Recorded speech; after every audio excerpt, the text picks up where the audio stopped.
Hey everyone, this is AVJVGaming, bringing you guys episode number 7 of this Trading to Chelsea series, and as you guys see up on screen, this is our current active squad with the players we have bought so far in the series. And also guys, I'm going to jump into the tick list and I'll show you guys the players we've picked up so far throughout the whole series and also the remaining players we do have. So I believe just by looking at that, we have got all the defenders and goalkeepers completed, but we just have 8 players remaining. So 8 to go guys, and then we'll have the series wrapped up. So I'm going to start talking to you guys about the series, what's going to happen in this episode, and also a few topics which many of you guys did ask me over the last 3 days. So one of them being legend cards, another one informs, another one after that the out of position method.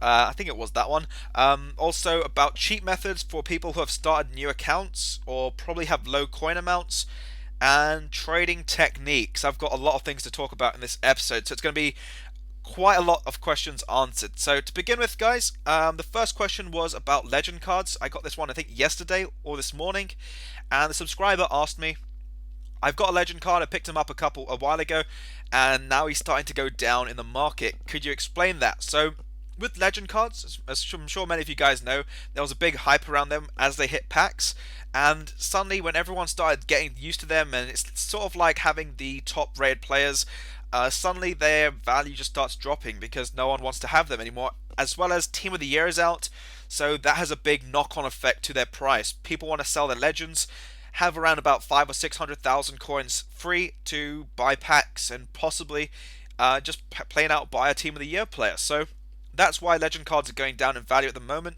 I'm sure after Team of the Year passes, their value should go back up, but it's a little bit of a flip of a coin, guys. Their prices might go back up. They might just sort of...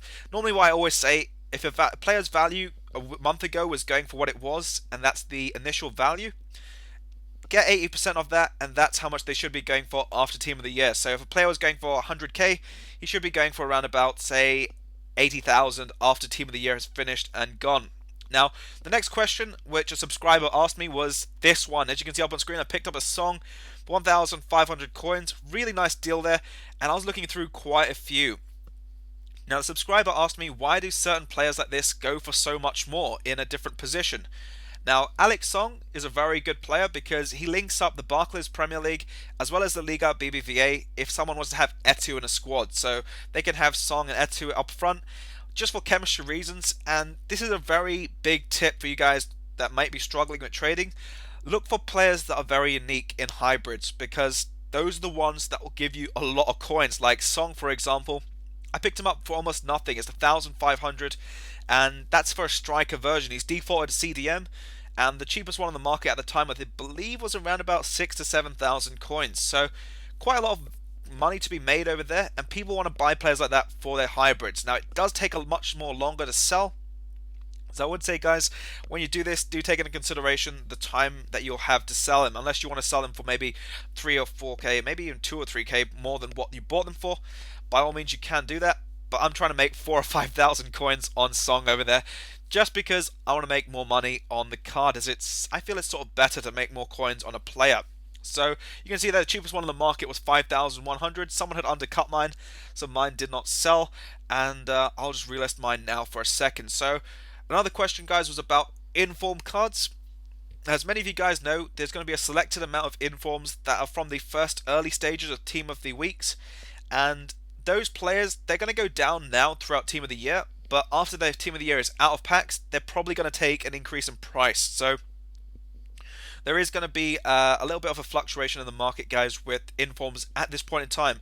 Reason behind that, same with how the legend cards are going down. People want to sell their players. They want to get as many coins as possible to open packs, and then later on they'll be like, oh well, I really wanted that player back, so I'm going to go buy him back, and you'll see the actual demand for that player will go back up, and his price will also increase because it's a curve that moves parallel to one another, so they both increase together. So you guys see up on screen, I was doing a little bit of Netherlands trading, and also guys, if you want another one question, I'll just move on to the next one really. But a subscriber asked me for a low coin method, and they were not too sure as they started. I believe they said they started with around about 3k. So if you guys are low on coins, go on my training techniques playlist. You guys can do the out of position method, which I do up on screen. Doesn't really cost you a lot. You can spend like 1,300 like I spent on Martinez, and possibly get around about 2 or 3,000 coins back. So it's a very good effective method. Another one, which I believe was one of the first methods I did this year, is the buy low, sell high. Now that one's a very good one for making maybe 500 coins. You can make that, and you can do it with lots of different players. And then you can also do the mass bidding technique, which I've got out on Sunday. This Sunday, guys, I've planned 2 trading techniques, and also maybe another trading to Chelsea. I'm gonna get a triple upload either way. I have to do a triple upload on both days, Saturday and Sunday, and then throughout the whole of next week, Team of the Year, my plan is to get as much content out to you guys, from maybe pack openings, covering the Team of the Year players, also giving you guys a few tips as well about Team of the Year. And another question, guys, I believe a subscriber asked me, who was a bit stuck on not sure what to do with their coins. They were going to invest them or price lock in players. You guys know I don't support price locking. It's just not my style. I prefer just buying and selling players like I do. So what I'd recommend to that subscriber, if you got quite a lot of coins, buy a little team, like a budget team, like my Reasonable Squad Builder series teams. That's only going to cost you 10,000 coins, and with that you can actually go into the market, go into the game actually. Moreover, if you can't trade very effectively, go and play games, play divisions, move up and down the divisions, get promoted, get those titles, get like 10,000 coins, get relegated from Division 1. That's one thing that I like to do. Promote from Division 2, get around about, I think it's 13,000 coins, then get relegated from Division 1, and you still get a prize for getting relegated. And just keep doing that process, and you're talking about 13,000 coins possibly every, I think it's an hour, 15 minutes. So it's not too bad, especially if you make your opponents rage quit. The process goes much faster. So that's a tip for you guys. Try that out as well, because if you don't like trading, you can by all means definitely play games and make more than enough coins. So here I believe we're going to wrap up the episode. I'm on 94,000 coins. I think I'm pushed around about 15,000 coins in this episode, which is not too bad, as they are sort of shorter videos. And there I'm going to remove the players, and then we're going to go pick up the player from Chelsea, which I need to buy in this episode. So I'll ask you guys a very important question of the day in the next Trading Chelsea series. You guys can see up on the screen there, Oscar is the player I pick up, and show you guys the cheapest one in the market was 4,100, so I kind of got mine on a good deal. So we're going to remove that guys over there, we're going to put him in the active squad, and I think that's where we're going to wrap up today's episode. So hopefully you guys did enjoy. By all means, feel free to drop it a like. It's always appreciated by myself, guys. Your support is absolutely immense. And also, guys, leave a like if you have enjoyed the episode. Subscribe if you're new here for more daily FIFA 14 content. Trading tips this weekend. A new couple more squads.